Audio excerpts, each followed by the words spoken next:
Well, good morning, gents, and welcome once again to the Mood House. Today is November 9th?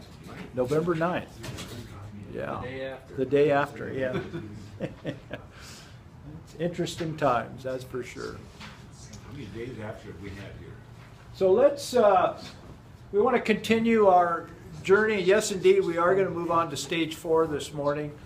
But by way of review, we looked at last time a summary of stages 1 through 3. And I wrote up here, this slide should be familiar with to you. Here's our little diagram that we're using. We're going to look at this a little more in depth in a few minutes. Stages 1 through 3 summary. There's an authentic side and an adaptive side. You're all familiar with these terms. 1 through 3 is what is true about stages 1 through 3, which are, number 1 is security, being safe and secure. That's stage 1. Stage 2 is about love and acceptance, to love and to be loved. This is just common to all of us. We all understand this. Stage 3 is the idea of power and esteem, is that we've got to come to a point where we see our hands doing something of meaning and purpose.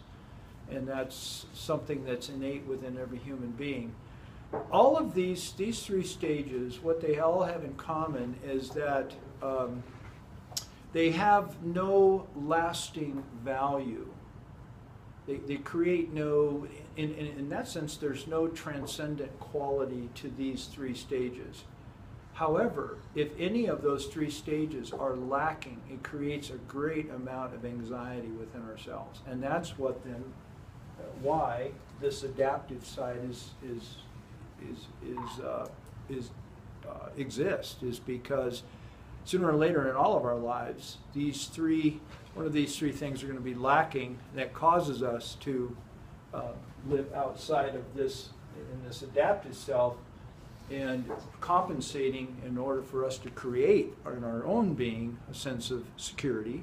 We have to work hard in order to get what I need, or love and acceptance, and or power and esteem. So anyway, that's where we've been. Stage 4, introducing stage 4. I actually chose to run a couple quotes here past you because it's different. We're going to see something different today in stage 4. And hey, Carl. Morning. First is Helen Keller's quote here that says, "I thank God for my handicaps." And we all know Helen Keller. She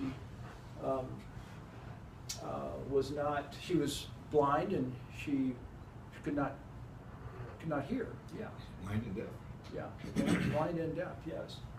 And so here she's saying, at some point in her life, "I thank God for these handicaps, for through them I have found myself, my work, and my God." That's a huge statement, because we innately look at handicaps, view handicaps. We would call them losses, we would call them limitations, as negative. Those are negative things. Poor Helen Keller. Except Helen Keller doesn't think so. That she found herself, she found her work, and she found God through these limitations that she had in her life.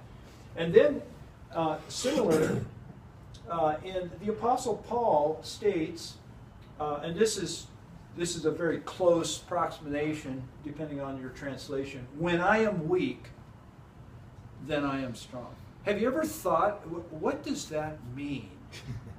When I am weak, then I am strong. Again, counterintuitive. And if we look at these 2 quotes, what correlation do you see in these 2 quotes? If you had to pick the words in these 2 quotes, how do these 2 correlate? Yes, Ellen. Weakness can be strength. Wow, okay, there you go. And that's true of both. Weakness can be strength. And that very well said, Ellen. And that is counterintuitive to how we think as human beings. We think strength is strength, not weakness is strength. Well, stage 4 is the beginning of this whole idea, this transition in the way we think. So let's move on. And so now one more slide as we compare stages 1 through 3. What I've attempted to do is to show that stages 1 through 3 are egocentric. They are all about, stages 1, 2, 3 is all about me. There you go. That's the way to say it. Stages 1, 2, 3 is all about me, the development of me. This is not bad. I'm using egocentric in a neutral sense, not a negative sense, but it's about the development of me, which is actually normal and needed in our lives. There has to be an identity that's created. Stage 4, however, we're starting to change. And I've got over here the way I've got this. Let me back up. Stages 1, 2 through 3 are here and dominate internally. But what happens in stage 4 is that the greater pull is really drawing me. There are rumblings of something more that happens within our being in stage 4. In other words, we get to a point in life where we go, is this all there is? And because we're made in the image of God, this is my belief, is that this greater pull exists. We are designed for something bigger, something beyond ourselves in every human being. And those rumblings are now starting to emerge, pulling. The greater pull is greater, giving less power here. And so I'm starting to turn outward and moving outward. Yes? You don't have to accept this, but I think you need to qualify that. I think we find that we're designed to be part of something bigger. We're not designed to be something bigger because that's our whole life. We have to submit to something else to be I think that's a better way to say it, yes. There's something pulling me, and it creates this unrest within my being. Kind of like looking for your home. Uh-huh. Yeah. I'm a stranger. You know, and that's actually really an interesting phrase. It's really about coming home. Yeah. I read the Odyssey a few years back, and that's what the Odyssey is all about. Is about Odysseus' travel to come home. That's the whole book. So that's a comparison. Now let's look at. Let's attempt to look at this. I'm going to blow this up here. I'll blow it up a little bit here so you can see it. So you know what this is. We've looked at this. We've looked at all these passages in depth. And where we're at now in stage 4 is this whole band here in the middle. It takes a large... This is not an event. This is a process. And it begins with these rumblings. It begins with life pushing back at us in a powerful sense, in a painful sense. It begins here in Genesis 29 with Jacob, where for the first time, he has been the deceiver, right? His early life, he was the one who deceived others. Now he's deceived. What comes around, what goes around comes around, and he's deceived by his father-in-law Laban. And then later on, he finds himself in this marriages. He's got 4 wives, and there's bickering, and there's internal conflict, and there's anger, and there's jealousies. And he's caught in the middle of these bickering women, and life is pushing in on this man profoundly. He's angry, jealousy. He's caught in childbearing contests between his 2 wives. And again here in chapter 30, 10 and 17. There's stirrings within him to return home. And this is a long period of time. This is not just a 4-month deal. This is years that this is happening. And I'd like to suggest stage 4 is something that can go on for quite some time. We call it the midlife crisis. These stirrings come out in a very ugly ways at times. To leave, departure, there's fear.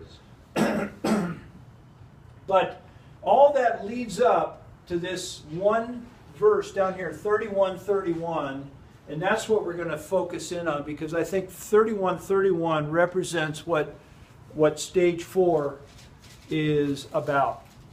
So get back here focused, and now hit it.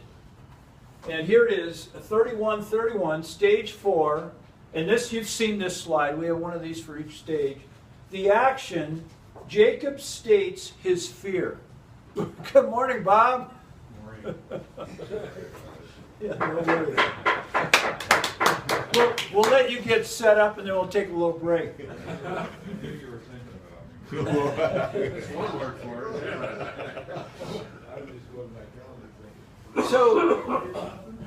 So stage 4, we'll let Bob kind of get it set up there, and the package is open. Then I'll just stop here, and we can get it done. So Jacob states his fear. This is new, and this is big in a person's life. And the whole idea here, and this is going to be maybe difficult, is to embrace the negative. That is what Jacob is demonstrating here. That is a difficult thing to get our minds around. Embracing the negative. We think of it, well, does that mean I have to embrace evil? We have spent up to this time much of our life, anything that is negative, anything that we perceive as negative is automatically a caution flag, and it causes us to reject and to retract back.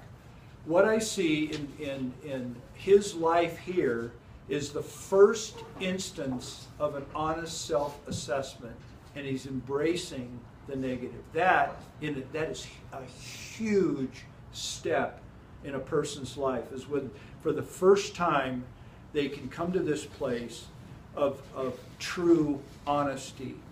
And it's my perception that all of us have some level of this seed coat that keeps who we really are hidden. And it's our fear, it's our anger, it's our shame that keeps that shellacked over and over.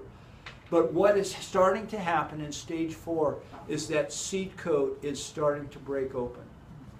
And it's the longings of something larger that is pulling us to this. And so it creates, this stage, it creates a conflict within for a period of time. But the true, authentic indicator, and this is what it's like. I drew this here just a while back, thinking of a frayed rope. And, this tension that's going on in this rope. And, it's our lives are, what has been. I've been living in these stages 1, 2, and 3, and I've got my plan, I've got my control, I've got my purpose, and all of this. And all of a sudden, life starts pushing in a profound and painful way, and it causes me to project in the future. Well, what could be? And these fears come up of how the rest of my life is going to play out, and it creates this tension, this feeling of being frayed and pulled apart.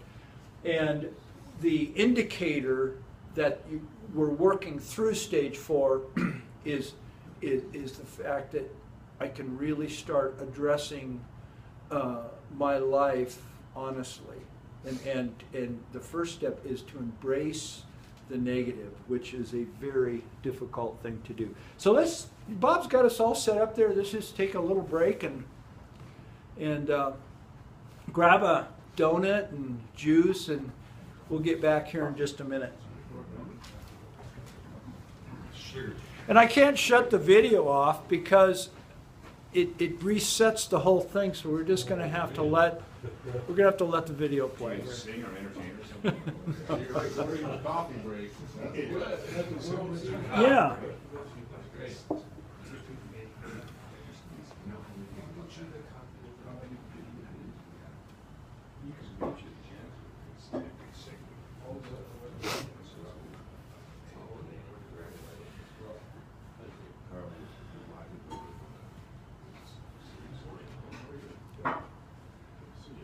Now we will see.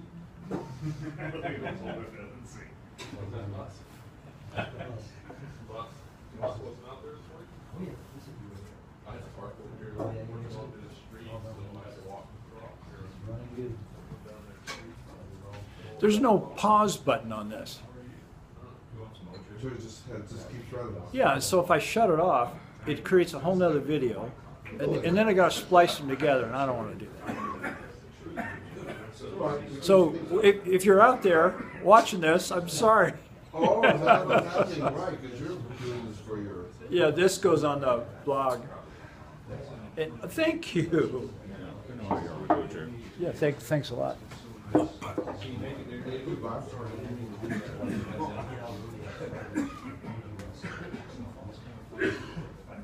Boy, that hits the spot. Thanks, Bob.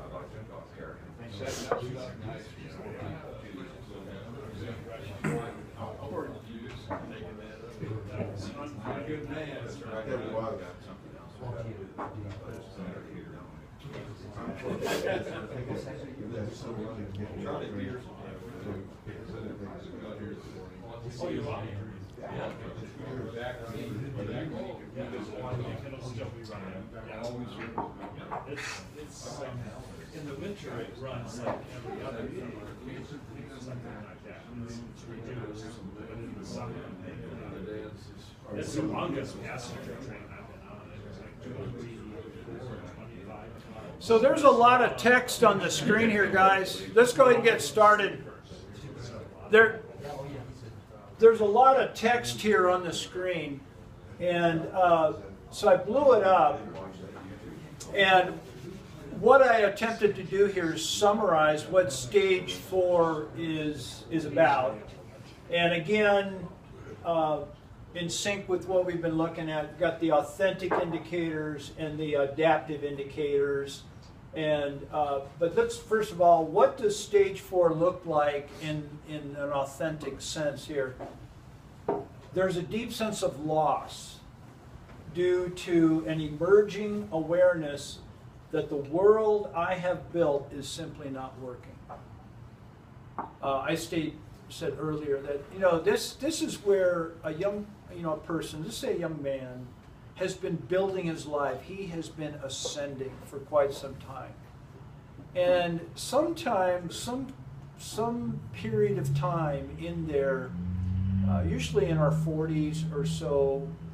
Life is pushing in hard. We've learned how to change diapers and find shoes and deal with the normal stresses of family and finances and the stuff that we have all been through. Life pushing in, and there comes a place where you just start asking, what is this all about? Is this all there is? All of you have probably asked that question. I remember back, well, I've got lots of stories, but going through a very difficult time, and it was in my mid-40s, very difficult, business-wise and other concerns, but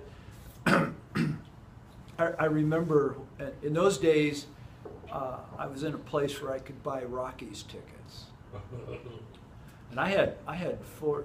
Did we ever go to the game? Yeah, I had 4 seats on club level, and I didn't have all the games. I had 20 games. There were 4 partners, but that was my big splurge to buy Rockies tickets and give them away, and it was cool. There were really good seats, and right on the pitcher's mound, second level, and but yet internally at those times, and you could probably look back in your life, it was a very difficult time for me. I wasn't having a lot of fun, and You know, actually, this Bible study was a huge positive thing. When Rob Strauss asked me to come and teach this 20-some years ago, that was a huge uplifting thing for me, and it has been ever since, to be able to exercise in doing this and this privilege that I've been given.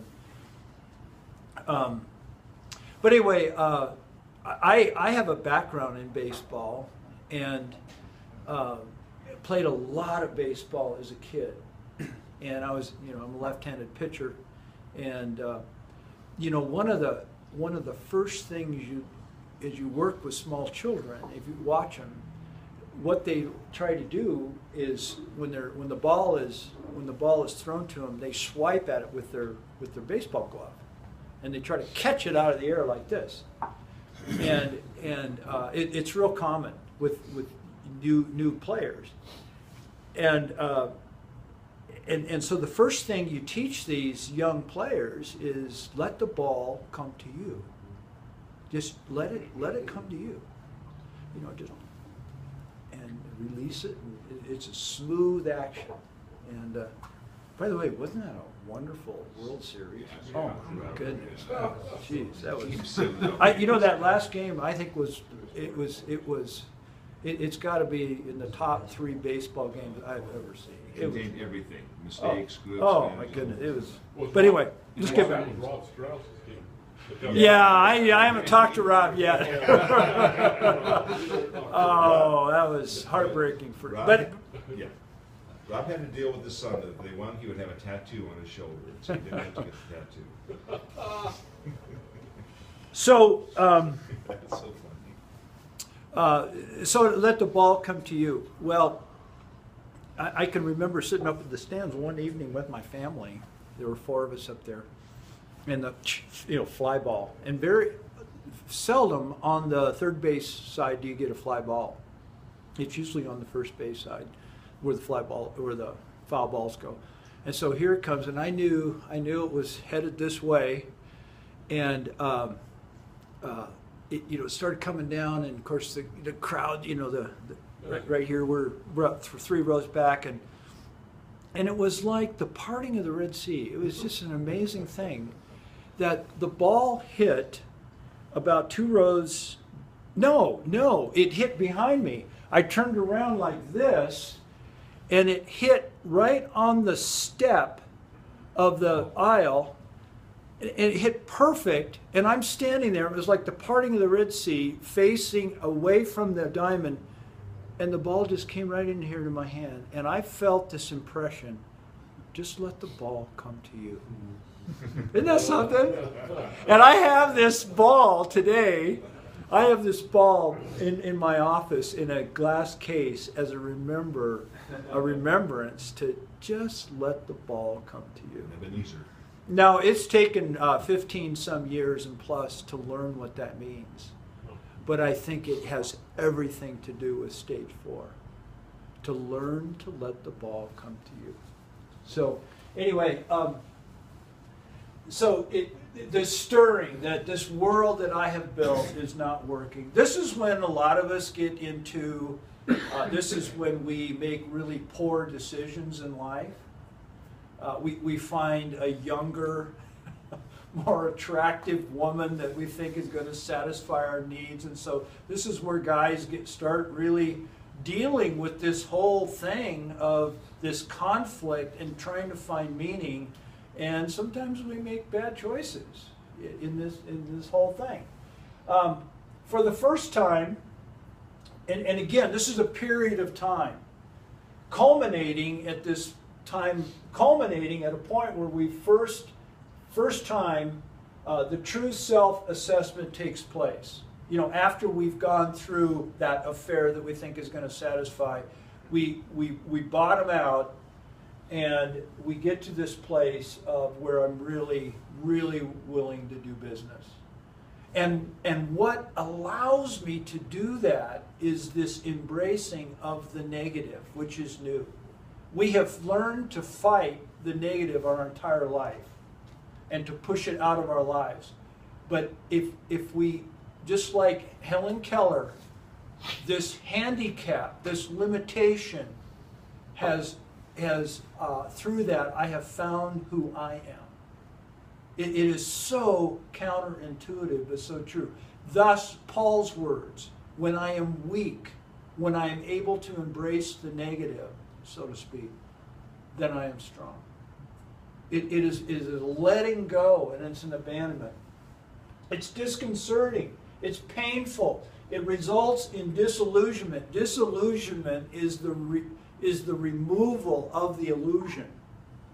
And I'd like to say that we, all human beings, we're living in a state of illusion in the first three stages. Stage 4 is the first time where the scales are starting to drop off, and we're starting to see reality as it really, really is. And it oftentimes depression, because it's so disconcerting, so difficult. Over here, on the adaptive side, what's happening to the seed coat? Well, the seed coat's starting to break down. And the adaptive self is beginning to lose its grip. I'm starting to feel differently. My world is getting larger in that sense. However, the process is seldom linear, but characterized by dramatic swings from turmoil to trust. You know, we're moving like the turmoil, trust, and then I've got from terror to peace. Oh, and this can go on for years and years and years. This can go on for a long time. And you know, there's been several people who've written about this and have labeled it different things. You think of the dark night of the soul, and things like this. You know, these are things that there's a darkness in life, but actually it's a huge blessing, and it's because we are in the image of God that this pull is moving us to something larger than ourselves. To use Bill's term there, but it's not easy. It's not easy. Question. A passage in the New Testament, I think it was Paul that said he longed to go to heaven, but he was, willing to stay here for the sake of the people. Is that kind of another stage 4 scenario? I don't know. What do you guys think? He says I long to go to be with the Lord, but it's more imperative that I stay here with you. That he was coming, I think, to the conclusion that it was more important for him to be there and serve those around. Along with that, he says, I have learned to be content in whatever state I am. Yeah. Yeah. So that sounds kind of like stage 4. Yeah. You know what? That's a great question, Carl. What do some of you think about Carl's question?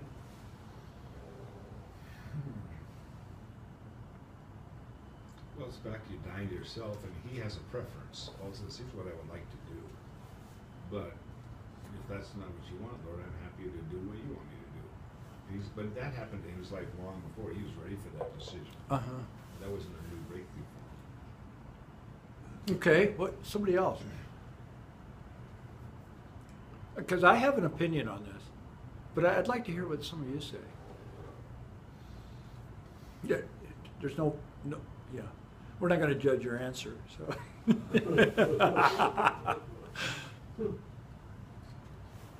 Well, I'll take a stab. I kind of react. I'm not really favorable to the idea and I'm not saying Paul is saying this, but it can be interpreted this way, that this life so sucks that I'm just cashing it in here, and I'm putting my hope in something bigger. Now, I understand when we get there, because I have experienced that. Life is so dark, it is such a drag that I would rather just die and go on. Of course, this is what's the promptings of suicide, is that life is just it so sucks and there's no way out. I don't think Paul is saying that. I don't think he's saying that at all. I think he's saying it in a very, to him, heaven is real. but he's really under the operative relationship with God Almighty, in a real relationship. I think it's out of a relationship that he's saying that. Well, that's my opinion. It's real hard. Yes, go ahead, I Jay. was just thinking, I wondered if Paul might have thought that he had a debt that he had to repay. And he couldn't just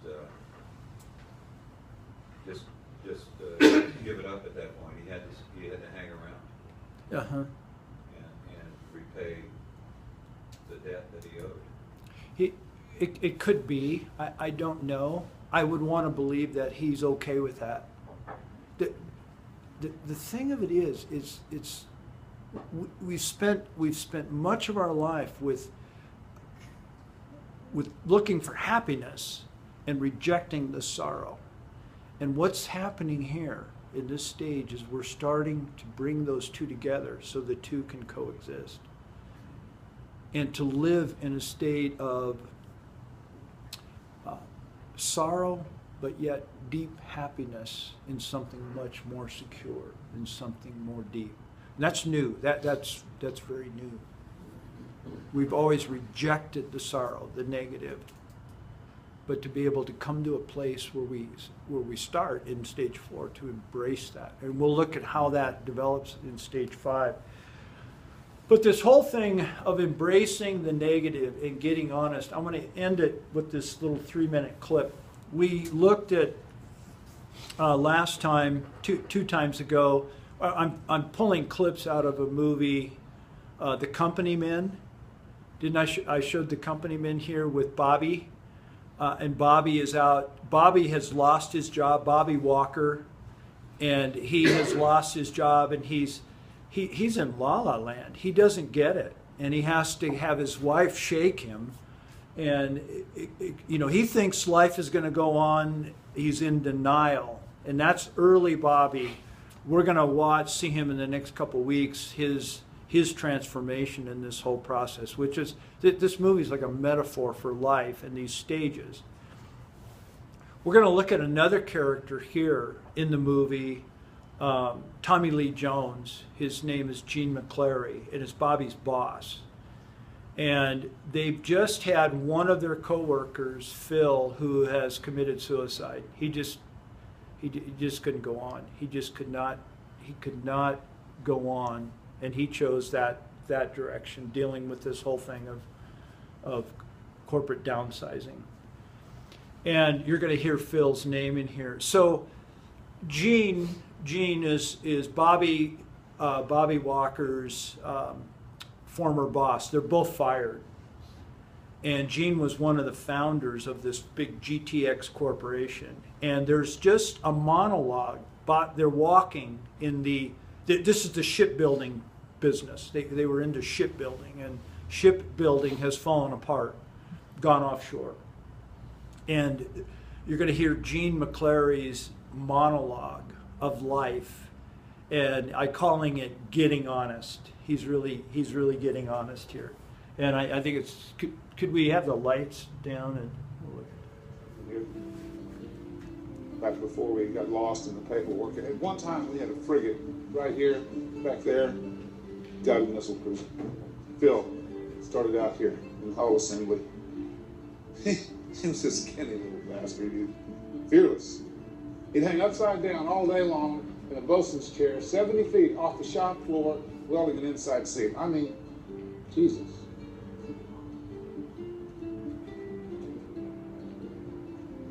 $2,000 men a shift, 3 shifts a day, 6,000 men. Honest wage in that room. Fed their kids, bought homes, made enough to send their kids to college, buy a second car. Building something they could see. Not just figures on a balance sheet, but a ship. They could see, smell, touch. Those men knew their worth, knew who they were.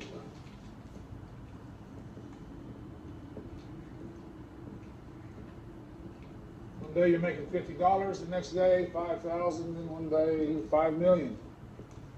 Start out with a crazy plan, take insane risks, barely make enough money to feed your family, not a chance in hell you're going to succeed, and then all of a sudden you got all these things. You're terrified of losing them.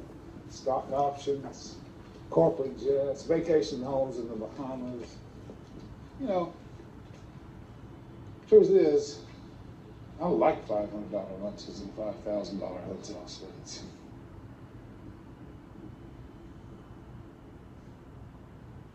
Now everything I spent 30 years trying to build for myself and everybody else is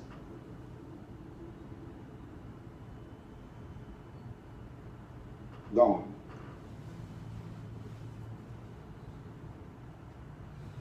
Okay, all right, we'll turn the lights back on if you would, please. Okay, where did you see stage 4 in this monologue? From the things we've been talking about here, what are some examples? Or how did you see it? At the very end, I mean. What's that? At the very end, he just kind of stops and goes, it's gone. Yeah. Yeah. Okay, anybody else? 'Cause I like $500 lunches. You know, I like 5,000. I like them. That's stage. But then that's one side over here. But then he stops. See, he's grappling with this whole thing. But everything I've done is now gone. That is what we're talking about. Getting honest and embracing that negative. He's got a whole interesting process in this movie as well. But next week we'll go on. We're gonna do some other things in regard to stage 4. We'll look at it again next week and have a good week. Thanks for coming. Interesting. What was the name?